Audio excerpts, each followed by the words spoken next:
Seven, 6, 5, 4, 3, 2, 1. The History with Jackson podcast.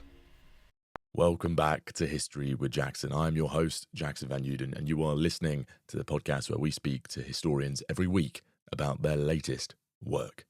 Now, if you enjoyed this episode or any other episodes that we create here, please do consider heading to our Patreon or History of Jackson Plus on Apple Podcasts, where you can get your episodes ad-free and a week early.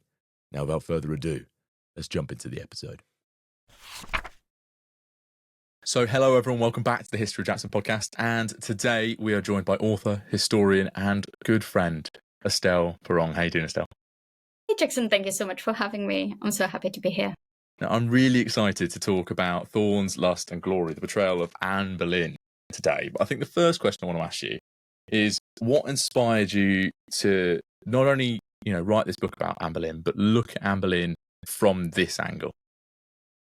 Well, you know what? I think I'm gonna quote one of our friends now. She's not gonna like this, but Nikki Clark, and you were actually sitting next to me, Jackson, and we went at Chalk, and she said, doing that type of history where I look at the French angle is becoming my trademark. And I laughed and I said, you're probably right, Nikki. Like, it is becoming my trademark. And I think it all started with, obviously, when I did my PhD. And my PhD was obviously my first books, because I have academic books as well as trade books, were all about Elizabeth I, but it was always about her relationship with France. And I wrote all these books and I did all this research, and it really showed a new light on Elizabeth. It showed a new light on her politics, on the woman she was, because sometimes she let her guard down with some French ambassadors, and I had a glimpse of the women I knew from her private poems, private prayers. Even the years where she's a princess, you have the glimpse of her vulnerability, I think. It's very interesting. And the more I worked on this, and when I finished this, I was then contacted by BBC to do, the documentary. It's a docudrama thing, I think actually, the Boleyns, A Scandalous Family. And they asked me about Anne Boleyn and the French. And then here I was like, of course, it all started with Anne. Because in many ways, Anne is a massive Francophile. And I wondered why Elizabeth was so cautious throughout her reign not to really have bad relationships with the French. And you can say it's only for political reasons. And that might be true. Like, I think I might be 80% true. But I think in the 20% left, you also have the fact that her mother had good relations with France. That Anne Boleyn actually, a part of her formative years, was raised and educated in France. The fact that she was completely fluent and bilingual, because you have to understand here that her whole world became completely French for 7 years. And obviously, I think it impacted Anne and then impacted Elizabeth, even if they had only 2.5 years or so together. I think it kind of was something so important to her mother that then it became important to her later on. And so I got very inspired by doing this documentary, by researching. I was researching slowly. I was finishing Blood, Fire and Gold when I started. Wait a minute. No, I had finished completely. I think I'd finished writing Blood, Fire and Gold. So I was in the space of editing. And so then I started doing the research for this documentary. And I was like, oh my God, that's so interesting. That's so interesting. And then I told my agent and my editor, I have my next book, And I just thought that looking at Anne through a new angle, trying to discuss things from a new perspective, would give her story a new start kind of thing, like a new way of seeing her and of seeing the politics at the time, and of seeing why, in a way she was so important, but also how she misjudged and miscalculated her importance. I think when you look at my book, it's really, I think what strikes is the fact that she's still close to the French, but not close. She's not a princess, right? She's not French. She doesn't come from a French royal family, so she's at risk, but she doesn't really understand that until it's too late. I think that's a really interesting point there, Fran, because I think a lot of time with her, we get caught up on the idea that she's this kind of surrogate French princess, which you do talk about. But the interesting aspect that you spoke about there was the importance of the French to Elizabeth because they're important to Anne. And I think very, very often when we speak about this period, or the late medieval one as well, we look at kings and what was important to their father and how those views transfer. And I think it's very interesting that we don't look at that when we look at, Katharine of Aragon and Mary and Anne and Elizabeth. Why do you think that is? You've just said it, like, Jackson, it's so interesting. Like, I never pointed it out this way, but you're right. When we look at kings, we look at what their fathers were interested in, or what relationship they were developing. And when you look, for example, with obviously Henry VII, he developed, a Spanish alliance, right? Like he did. And Henry is something that he's going to pursue with Catherine of Aragon, is something that it's very important to him. But then obviously, because then it's going to be Charles V and all these politics are going to get in the way, and then he's seeking a relationship with France as well, with Francis, François I. But so here I think it's important to realize that when you look at the queens, you're going to pay attention to their father, obviously what they did, and because they try, for Mary I and Elizabeth I, it's so important for them to make strong link between them and Henry VIII. I mean, even more so for Elizabeth I than for Mary, because I think her legitimacy is never questioned.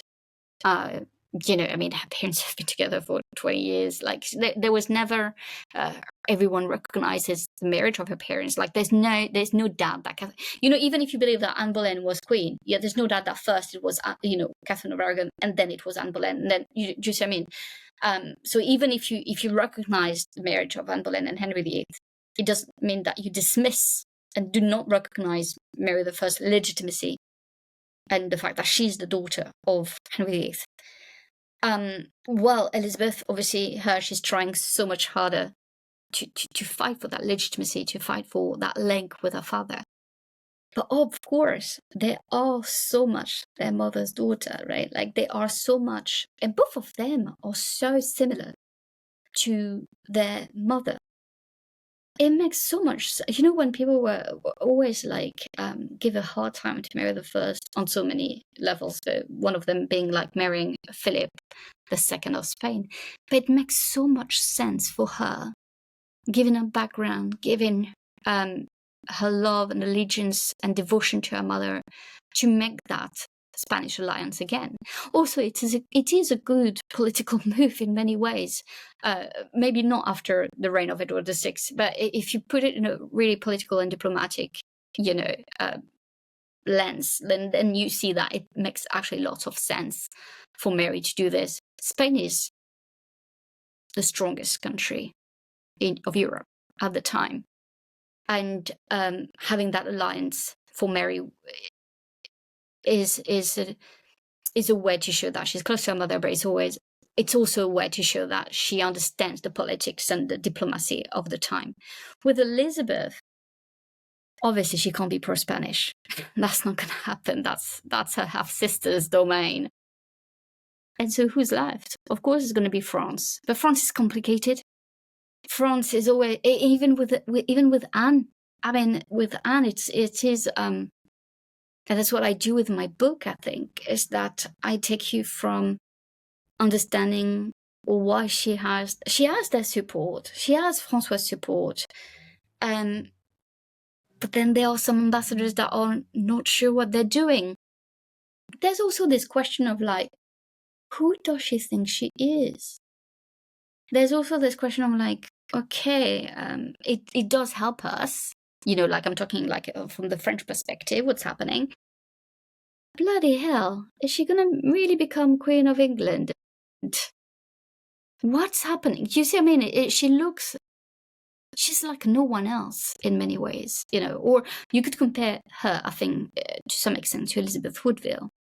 But she's very different in her European education, her French education, but so in Mechlin, and so she's more traveled than Henry VIII. She went to Provence. She saw things that no one at the English court had ever seen, and she's so different. And Elizabeth liked that, and I think understood that the French had been, in a way, and for so many years, friends with her mother. And it's so funny because my two books, Blood-Fangled and Thorns, Lust and Glory, you have references of them, because in Blood, Fire and Gold, I discussed the fact that Catherine de Medici herself, when she was trying to, offer her sons to Elizabeth, kept telling Elizabeth, we should be friends because your mother was friends with princesses of France. She was, raised with Renée de France as a lady-in-waiting to Claude de France. And so even though Catherine de Medici had never been at court at the same time as Anne Boleyn, everyone knew that Anne Boleyn had been in France and had been friends with very important royal members of the family. And so when she said, like, to Elizabeth, we should be friends, so it's in my Blood, Fire and Gold book, she's trying to explain to Elizabeth why the French side, an alliance with France, would be approved by her mother if she was still alive. So I think it's interesting. Obviously, Elizabeth chose not to marry. Why would you marry a French man? Honestly, why, Jackson? No, you have no, But beyond the point, I think it's so interesting here to see the link between mother and daughter and the influence even after death, and and the legacy that you give. But also Paris was the court of Europe. I'm sorry to say that, but it's so true. It's unparalleled, and it doesn't matter how many orgies or not François Ier had there. It was still like the definition of glory in many ways. And I think you touch upon the idea there that that not only the Reformation wasn't clear cut, no one knew what was going on, but the same with Anne. There's a very much an idea of, well, where does she come from? How is she like this? Because I think a lot of us have this, and it's particularly pervasive in our earlier education of Henry VIII, and I hate to use the term six wives, but she's just seen as this English aristocratic daughter who ends up marrying Henry. So how does someone like Anne, who comes from a middling noble family, end up in France for 7 years, becoming this weird amalgamation of a French aristocratic lady and an English noblewoman? Well, I think you're right. That's quite, that's the unusual part of the story of Anne Boleyn that is linked to, obviously, the great work of Lauren Mackay, who worked on, the biographies of Thomas Boleyn and George Boleyn. Because you have to look at Thomas Boleyn. It's Thomas Boleyn who, and that also, Jackson, for me, it's like, it's incredible the work he put into giving an education to his second daughter. That's why I don't believe that Anne Boleyn was a second daughter. No bloody way. And also, let's talk about this. But listen, I think it's also interesting. So in a way, let's to answer your question first, and then I'll go into my my theory. But I'll explain to you why. Thomas Boleyn was a protege of Wolsey. How did that happen? I think he was extremely smart. I think he knew he had kind of a nice background, nice education. He pulled off one of the greatest marriages of the first part of the 16th century. I mean, he married a Norfolk, Elizabeth, right? I mean, well done. I think well done. Because one of the most powerful, if not the most powerful, noble family of England at the time. right? One of, let's say one of, because I don't want people to come at me. Let's say one of. So he managed that, and he has all these contacts, and obviously himself, he has a nice background. He's not just a nobody that we want to. He's just like, he keeps thinking about ambition and how growing his house. He really thinks about that, and he's gonna think, and I think that's where it's weird. He's gonna think, okay, he's gonna do everything he can in his power to send his daughter first at Margaret of Austria's court, the aunt of Charles V, in Mechelen, so Spanish Netherlands, today Belgium. And I'm just like, that's so interesting. That why your second daughter? Why do you work so much on your second daughter's education? But he sent her there, and then he's going to pull off all these strings when everything's going to go sour between, England and Spain, and then he's going to want her to be in France, at the court of Claude of France. Well, first of Mary Tudor was going to be Queen of France for a few months, and then Claude, and then he managed to keep her there, which is insane again. Like, so you see how many times he does it, but it's all on him, right? It's all on his contacts, on how does he persuade these people. He does such a great job each time, and she benefited from that, completely benefited from this. I think an interesting parallel that no one talks about, absolutely no one talks about it, Jackson, and I think you're gonna like it. Thomas Boleyn really believed in the education of his daughter, Anne Boleyn. Who else really believed in the education of his daughters? Thomas More. Thomas More gave a great education to his daughters, all of them, not just his firstborn. But what's interesting, and you'll see with Dr. Joan Paul and her work, where she explains, that they pleaded in front of Parliament or court, and they were so eloquent and so smart, so intelligent, so well raised, so well educated, they could speak for themselves. Anne Boleyn was the OG. She was like that. And all of this because Thomas Boleyn was the one who said, like, no, my daughter will be something else. And Jackson, what's incredible as well is that when you hear, Thomas Boleyn is such a bad father, manipulative, blah, blah, blah, he's just using his daughter. Wait a minute. I'm always like putting a full stop at this. It was never on his cards to make her Queen of England, but he really wanted her to be different, to have more options, to be more educated, more learnt, to have more knowledge. It's great in many ways what he offered her. And maybe he didn't think that it would just be through tutors, but it would be through life experience, right? Being at court. And obviously you have then this idea, oh, that's interesting then. Like, she still becomes eyes and ears for him. And I think that's a very interesting relationship, because I don't think he uses her as we'd like to think that he used her. But at the same time, I think that they were close to each other, and she became a political partner, in her own right. And obviously then the story with Henry VIII, became later when she came back from France. But yes, I think it's just interesting to see, like, it's very unusual. And when I read about, we don't know who was born first, Mary or Anne. But I don't see any argument for Mary to be first. I really don't. Like, why? And so people say, oh, just because he favored Anne, he preferred Anne. But that sounds silly, doesn't it? You at a time where you don't have that preferences. You're just so happy that your kid is, not dying in infancy. So why would he do that? Why would he prefer so much Anne that he would not give a good education to Mary at all? I think it ties into something that you said in a recent talk we did on with Alex Courtney about Mary Queen of Scots, where you said, we look back on Mary with the hindsight that she loses. Yes. And I think with Anne, we look back on this period of her life with the hindsight that she becomes queen. And yes. And as you're saying, like, Anne and Thomas never believed that she was going to become queen. And there's never this belief that Mary is going to become queen.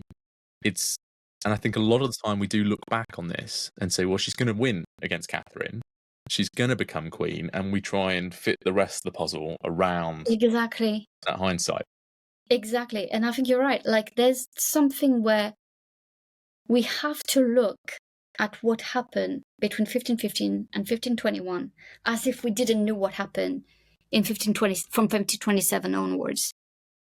And just look at, it's just a father trying to give the best chances to his daughter, trying to make her different. But he does it with obviously an ultimate goal, which is for her to land after that a very good marriage prospect. But also, I think again, to make again the parallel with Thomas More, I think these men also wanted their daughters. The Renaissance and the 16th century is such an interesting period because you have so many powerful women in charge. Margaret of Austria, Isabel of Castile. You have so many. You have Catherine of Aragon becoming the first European diplomat. You have so many. And then obviously as you move on, Marie de Guise, Mary the First, Mary Stuart, Elizabeth the First, boom, boom. It's unheard of. Really, when you look at the 16th century, it's the rise of women power. It really is. And I think it's because there were some men like Thomas More, like Thomas Boleyn, who wanted to give the best chances to their daughters. And I think through the Renaissance and the revival of classical studies, there were also questions. We always think that the Renaissance and revival of classical studies is just to open these Greek and Roman books and be like, oh my God, it was great, how it was done 1,000 years ago. But I think it's not that. I think it's like, what can we learn? What did they do that was so interesting, but how can we improve on it? And how can we change things? And I think there were some men, even if in this misogynistic patriarchal society, that were thinking to equip their daughters that they loved, they needed them to be different, and to be different you needed to have that type of education. So Thomas More is going to rely on tutors and everything. For Thomas Boleyn, he thought that Anne Boleyn needed something different, or simply because maybe he didn't have the resources to find the tutors he wanted, or maybe there might be different reasons, or because he wanted to move in the political spheres more quickly, because maybe he was highly ambitious and he thought like, okay, now I'm married into the Norfolk family, where can she marry next, right? And I think that's interesting. I think that is interesting to see her story through that lens, and always trying to be like, okay, when we're in 1515, we are in 1515, we're not in 1536, or we're not in 1533 when she's crowned Queen of England. And I think also we need to remember, and I said it so many times, I'm sure people are tired of me for saying it, but Anne Boleyn did not pursue Henry VIII. She did not want him. He wanted her. He's the one who betrayed Catherine of Aragon. He's the one who hurt them both, and repeatedly. And one of them he's going to kill. So that's the end of story, right? Like, it's like, that's it. I will die on that hill. And I think that's one of my pet hates of this. The whole narrative that we have about Six Wives is that like, oh, it's, we'll pit Catherine against Anne and Anne against Jane and so on. Like, no, it is Henry's fault. And if Henry comes to you, you can't say no. You can't say no. But then, you've touched on Henry pursuing, and I think it's abundantly clear through 5 of Henry's wives that he has a type, and it is the very intelligent, well-spoken, eloquent women who were manoeuvring around his court. So why and how does Henry start to pursue Anne when there's question mark over if he had already pursued and had relations with her sister Mary? That's a very, Jackson, that's another big problem I have. Because I'm one of these historians who remain highly doubtful. I'm not again, so I'm going to say it. Don't come at me with hatred, guys. I know, and also don't come at me with telling me what other historians have said and written. I know. Okay, I'm just saying that when you look at the, and I think it's good. I'm going to answer your question, but I think it's interesting to see that the story is when Henry VIII wanted Elizabeth Blount, he got her. When he wanted Mary Boleyn, he got her, and that's where I put a question mark. And then when he wanted Anne Boleyn, that was different because Anne Boleyn is going to say, oh, because how you treated Mary, now I want to be queen, you know. And first of all, we have no evidence of that, of her saying that. We have no evidence of her referencing to her sister being the mistress of the king. The evidence we have of Henry VIII choosing Mary Boleyn first, there's two that are compelling, or that you know, real sources. One is contemporary, and one is later on in the 1570s. That's where there's a problem. The first one, it's Henry himself. When did he say it? When he tried to get rid of Anne. What did he say when he tried to get rid of Katharine of Aragon? That she had slept actually with Arthur.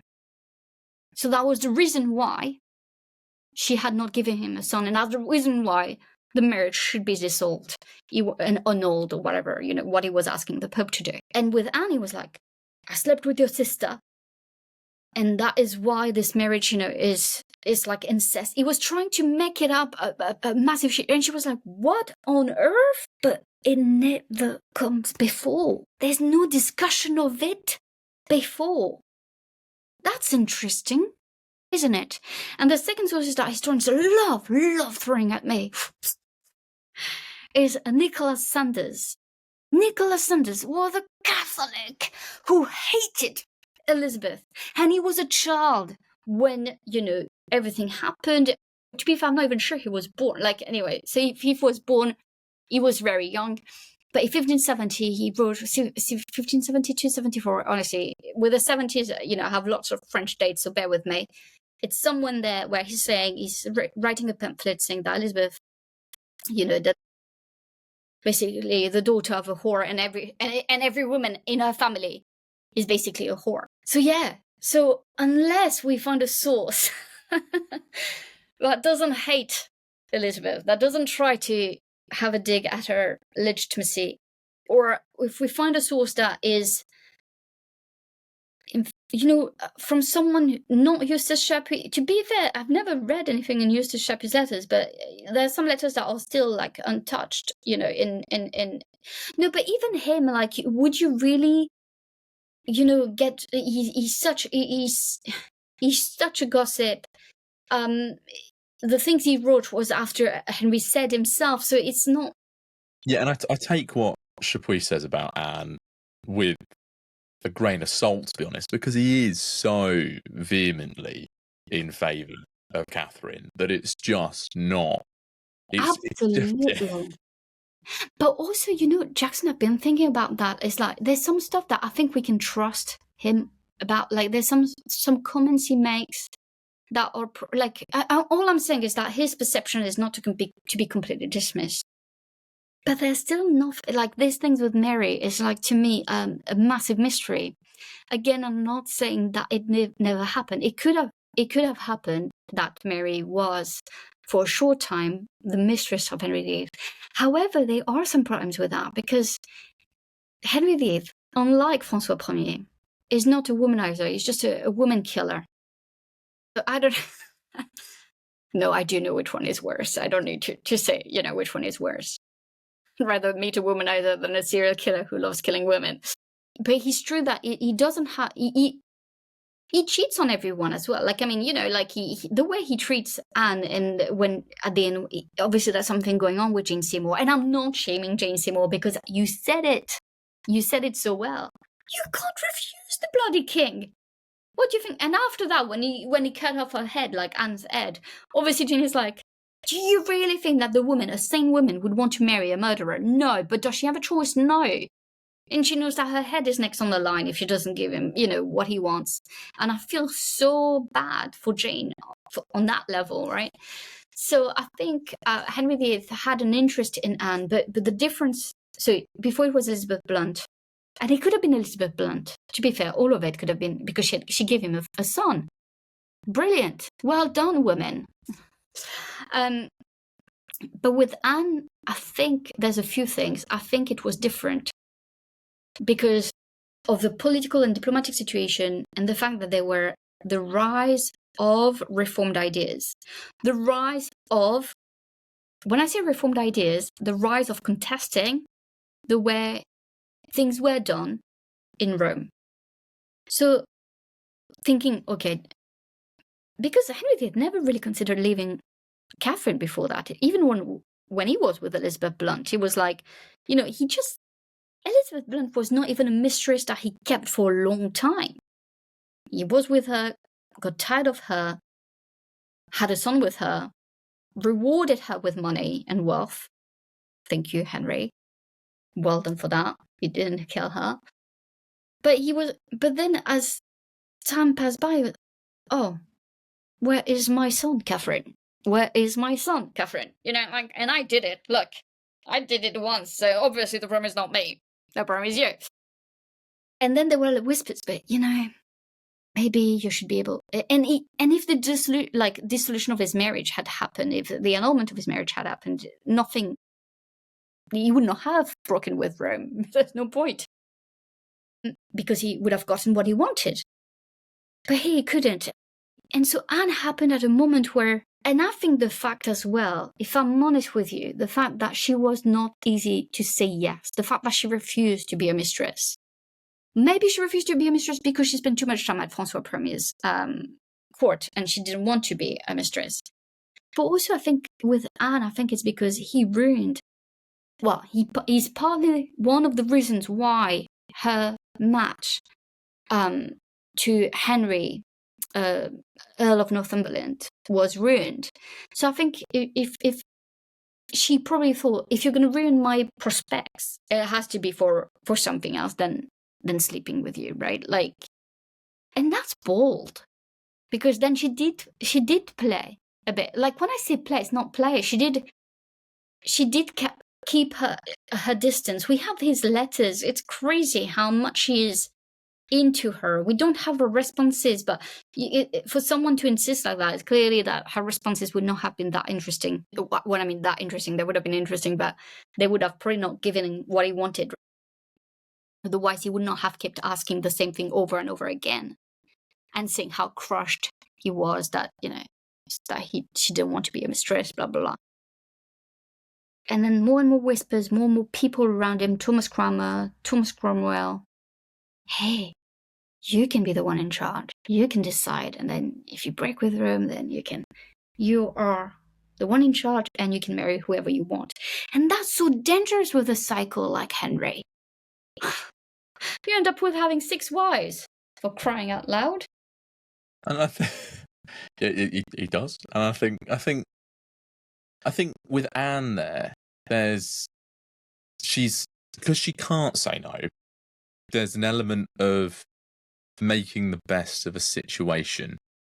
And I really think she does, because she ends up being queen, albeit for not very long. But she does... Yeah. Longer than Jane. Yeah, that's saying something, really, isn't it? Yeah. Not a competition, but longer than Jane, longer than Anne of Cleves, longer than Catherine Howard.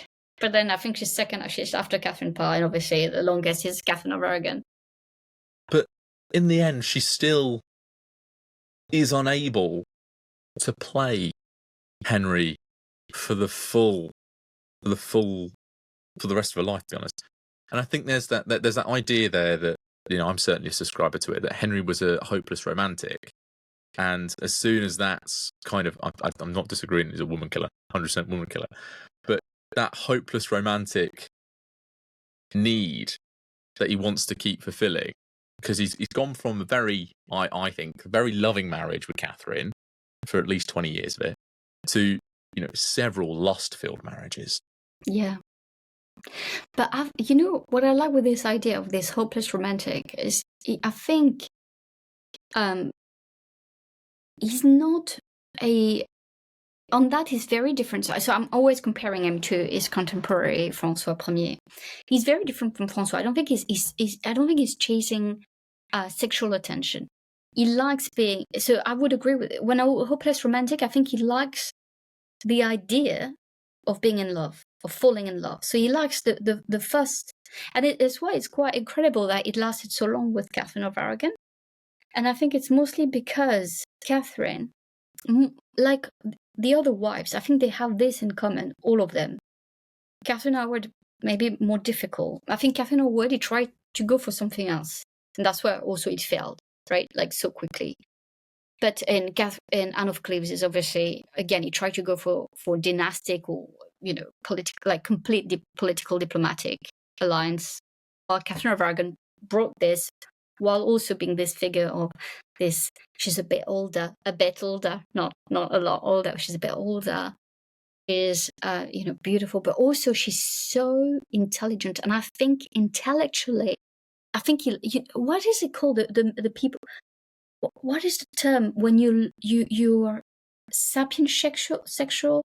Is that the term? Sapiosexual. Yeah, I think you got it right. Yeah. When you love knowledge or something, like there's something about you basically, to fall in love, you basically need to be intellectually stimulated, right? Like something like that. And I think Catherine of Aragon is the only one who did that for a long period of time. Because herself, or her role education, she's the only one of his wives to have such a strong and diverse education. Anne of Cleves doesn't even come close to what Catherine received, and even her years in France is what's going to get her closest to what, you know, Catherine had. But Catherine is someone who really, you know, the arts, the music, but also the books, and she was just such an intellectual that I think he kept falling in love with her over the, you know, and also, and I don't think he was a womanizer. I don't think he was attracted to just beauty and needed to spread his seeds everywhere. And yeah, he's not like Edward IV, which is anything with a pulse. It's like it's something completely different. I mean, when you look at the portraits, none of them look the same. Yeah, but they all have this in common, where they are all intellectually compatible with, like, in a way compatible with him, right? Again, I think Anne of Cleves was extremely intelligent, so I think she, in a way, the circumstances around their marriage made it a failure.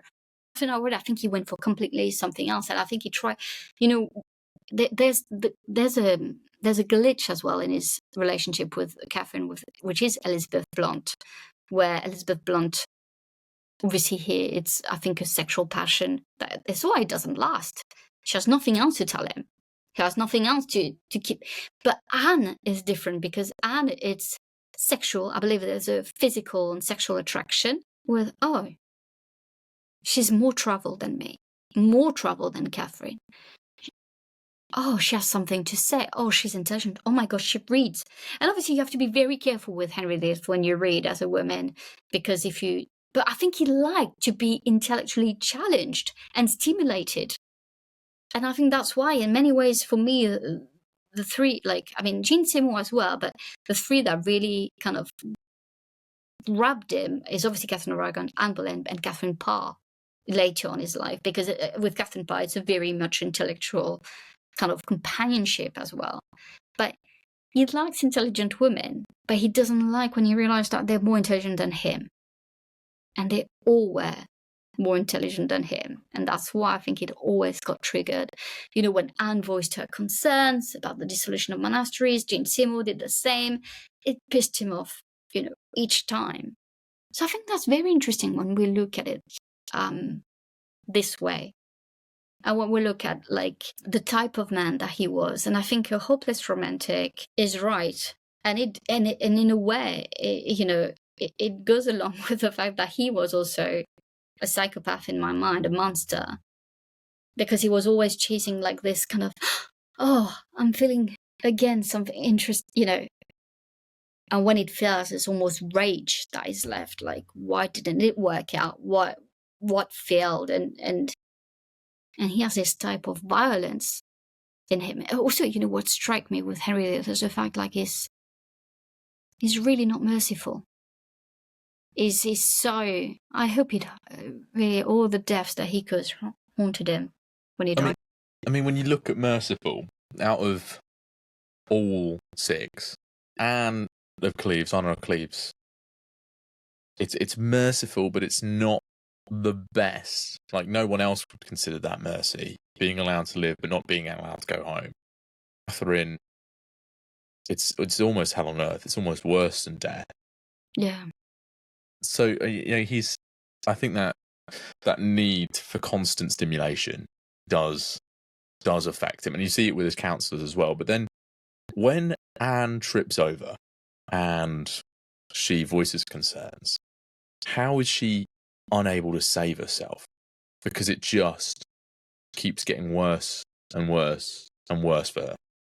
Well, in 1536, the problem with Anne is that Anne didn't realize, like that as long as Katharine of Aragon lived, she was safe. Once Catherine is gone, she has no, if any, she doesn't have a son, there's no safety net for Anne. And that is because of one thing. The Catholic community of Europe didn't recognize the marriage of Henry VIII to Anne Boleyn. They only recognized the marriage of Henry VIII to Catherine of Aragon. Once she died, he's a bachelor. He's no longer married. And so for him, it means that he can get rid of Anne, whatever that means, and marry again. And the problem is that Anne has another miscarriage, and she has enemies growing. Thomas Cromwell is one of them. And she threatened him in March 1536. Indirectly, she used a chaplain to do it, but it's basically a real threat. And for Cromwell, he's not stupid. He knows that, in a way, she's the one, she helped. How could I say that? She influenced in many ways the way Henry VIII is going to treat Wolsey. So for Cromwell, he blamed the death and what happened to Wolsey, his fall, on Anne and the Boleyn faction, rather than Henry. And I think, again, you always need to go to the source, which is Henry, because you can't really influence Henry to do something he doesn't want to do. And I think Anne was stupid if she thought that it was thanks to her influence. She was a bit dumb on that one, because, again, you cannot influence Henry to do something he doesn't want to do, regardless of how powerful you think or what type of power or influence you have over him. And Thomas Cromwell makes the same mistakes after her.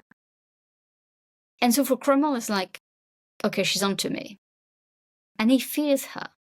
And you've also noticed, because that's the thing that people don't talk about, is the relationship between Henry VIII and Anne is very complex. Because it is about sexual and physical attraction, but it is also about intellectual stimulation. They have massive, it's a toxic passion. They might have massive ups and downs in their relationship. So at some point you might think, you look in 1534, they might have a massive argument. And also they were so fired that they would have arguments in front of everyone. But then 2 months later, they would go on a progress together. They would look lovey-dovey again, and she would be pregnant again. So Thomas Cromwell was thinking, okay, she just got a miscarriage. That's my window, right? That's my window. Catherine is gone. She got a miscarriage. I know they're on bad terms. He's pissed off with her. Everyone is pushing Jane Seymour into his arms. So he's thinking, before he gets tired of Jane Seymour, which I think he would have, because she was a bit bland compared to Catherine of Aragon and Anne Boleyn. Bland, but not as bland as we think she is. Anyway, so he thought there's a window here, and he was testing the waters with Henry, and Henry had enough. of Anne. Also, he didn't like the fact that, and her, I feel like she felt, yeah, okay, I had a miscarriage, but my biggest rival is dead. So all good, right? Now people are going to recognize me as the legitimate Queen of England. No. No. And what's so weird, Jackson, is that what we don't have, and even Shapley, the biggest gossip who has all his ears and eyes everywhere, cannot tell you how this, like, how do you, he's saying, oh, I'm hearing whispers and I see the Privy Council like meeting. I have no idea what it is about. He thinks it has nothing to do with Anne. In his mind, everyone knows that Anne and Henry are supposed to go to Rochester together, and so in his, no one is thinking, and even Anne, she's just waiting. She's like, yeah, you'll come and get me. I'll be ready, and we'll go. And she's probably looking forward to rekindle what she needs to rekindle. It's a few months after her miscarriage, so she's probably trying to think of trying again for a baby. And then on 2nd of May, she's arrested. And the charges are insane. And that's Thomas Cromwell trying his best to get rid of her.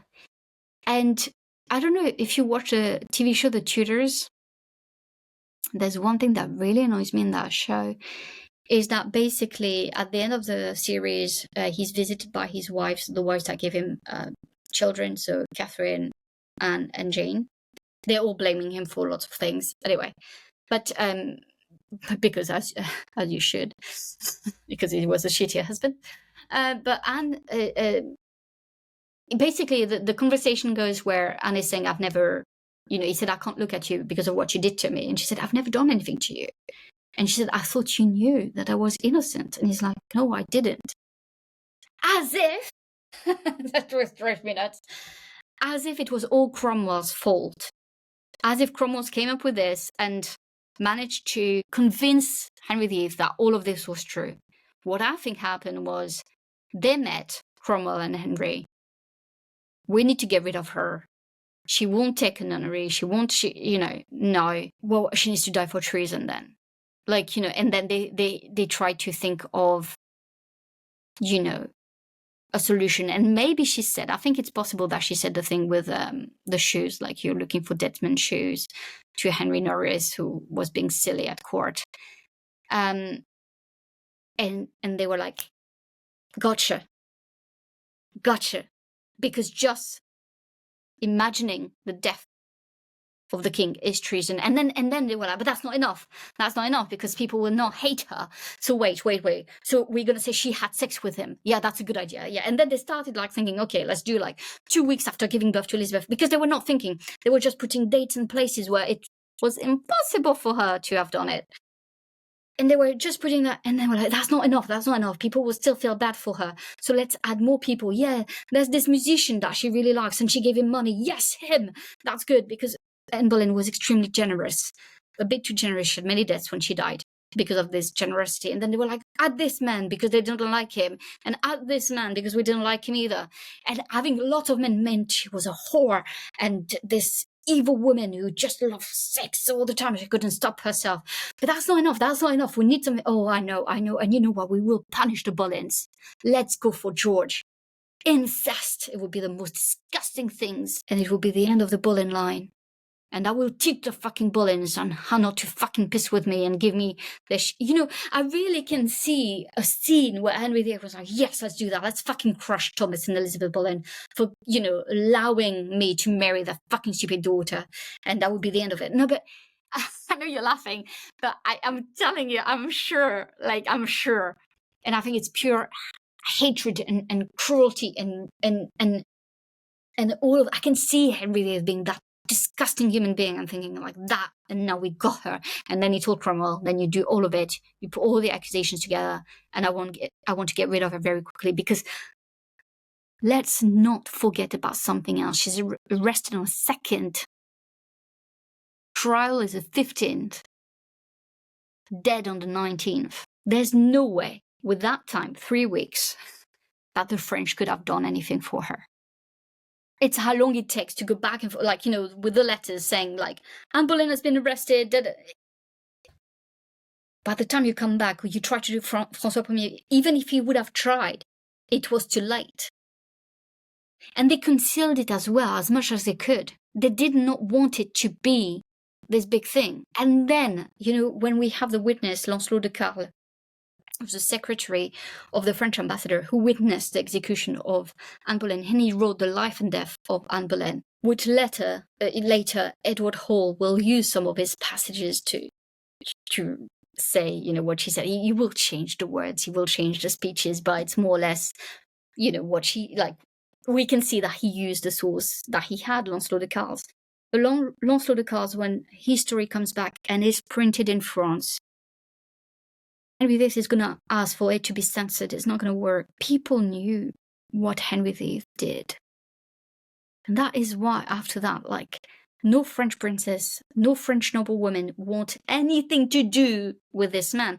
Marie de Guise, who's Henry VIII is like, oh, let's get married, after Jane Seymour died. And she's like, no, my neck is too small.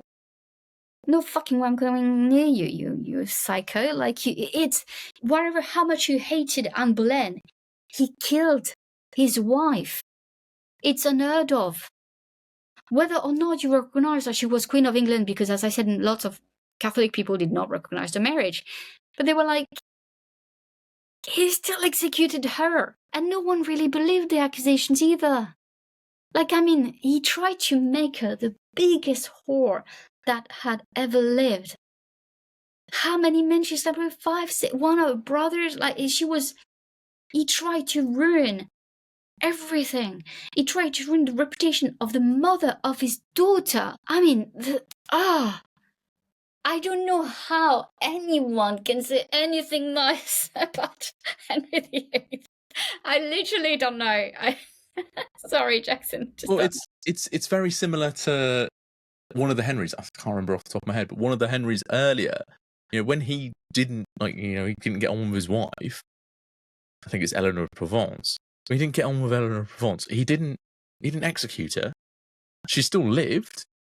So it's completely unprecedented what Henry's doing here, and I really like how you bring in the French and just go, no, I don't want anything to do with him, because it's a completely valid response. And not just that, Jackson. You know what's so interesting is that what people don't know as well is that, and I don't think I wrote it in my books now. I don't think it was in my PhD because I was going through stuff. But even in 15, so way later, 15, I don't want to say something, 1580, Henry III is struggling to conceive with his wife, who is de Lorraine Vaudémont. And so everyone is saying you should divorce her, you should get rid of her. And he said publicly, I'm not Henry VIII. I love my wife. I will stand by her side, and we will keep trying to have children. So not only it's an answer to what he did to Anne Boleyn, it's an answer to what he did to Katharine of Aragon. He had already for everyone, the surname, the worst husband ever. Do you want to be a good husband? Don't be a Henry VIII. That was probably the joke. No, but that's crazy that, decades later, that's what he chose to say at a French court when defending his wife. I found it quite beautiful. I think it's incredibly powerful as well. So off the back of that, then, how is it that it's Anne who is the one of the 6 who has the central place in our thinking? Because her story is unfair. And I know it. I got so much backlash on my Instagram once because I said one of the greatest injustices, right? And people came at me, what about, slavery? What about the kids that are dying in it? Blah, blah, blah, blah. Of course, guys. I said one of. But I think here, we always go back to Anne, and she has this central place because we all know her innocence. We all know that a massive injustice. So that's the first reason. That's this massive injustice. The second one is that he tried to erase her. We have so little from her because he ordered Cromwell and his men to go to Hever Castle and destroy everything. Do you realize that, Jackson? Do you realize that these parents, he stopped their line with George. He killed 2 out of 3 of their children. And then they arrive with men. And they're like, we're going to destroy everything that Anne Boleyn has ever had, ever touched, ever written. And we're so lucky that we still have a book of prayers that was saved by the women, the brilliant research that Kate McCaffrey is doing, brilliant women around her who saved her book of prayers. Because the world would have nothing of Anne. So I think that's why there's injustice. The fact that he tried to erase her, so there's this kind of like, oh my God, who was she? We can't get enough of Anne. I think that's why we're like so interested in finding more and more, and maybe we're missing some letters here. Maybe we need to keep looking. And the third reason, Jackson, is because she's the mother of one of the greatest English monarchs that has ever ruled. She has her flaws, many, many flaws. But Elizabeth I has ruled England 44 years on her own, and she was an incredible, incredible monarch. And the mother of that incredible, incredible monarch is Anne Boleyn, the biggest whore of English history, she wasn't. So one, injustice. Second, the fact that we try to erase her. And I'm so glad that he fell, because 500 year plus letters, we're still talking about her, and we'll keep talking about her. And she's the mother of one of the greatest English monarchs that has ever ruled. That's the reason we always go back to her, because she has a legacy. Elizabeth is her legacy. Even though Elizabeth stopped the line of the Tudors, she's the legacy of Anne Boleyn. And I think that the fact that Henry couldn't control her legacy is such a hugely powerful and poignant moment in her history. But now I've got a final fun question for you, Estelle, as we do for every guest. You are, and I'm sorry if I'm going to out you now, but we are very good friends. You are a big Kylie fan. So what is your favourite Kylie song? Oh my God. Oh gosh, there are so many. But there was this, oh my God, what was it? I had a favorite album, and it's one of her recent ones. What was it? 13 or something? When was it out? It was such a new album, such new music. She was so, I remember walking the streets of London with it in my ears, and I just loved it so much. But it was pop music. So it would be that album. I think it's 2013 or 2012, 2013, something like that. You're looking for it. Yeah, I am looking for it right now. Isn't it that one? No, you make me want to look for it. Kiss Me Once? Yes. So it's just one album, Kiss Me Once by I Kylie love Minogue. it. Honestly, I've listened to it. Oh, gosh, now I'm going to want to listen to it again. And then where can people go to interact with you online, but then buy your books? Because it's not just The One's Lust and Glory that you have. So I guess, any retailers, Waterstones, Blackwells, wherever, like Amazon, obviously. And you can interact. I'm mostly on Instagram. You'll find me on Instagram. It's my favorite social media platform. I don't do TikTok, and I've left the dark side of the internet. You will know what I refer to if you've ever been on that platform. You know that you had to leave it too. Thank you so much, Jackson. You're funny. That's all right. I'll make sure they're all in the description below. But thank you, Estelle. I really enjoyed this. Thank you so much. 10, 9,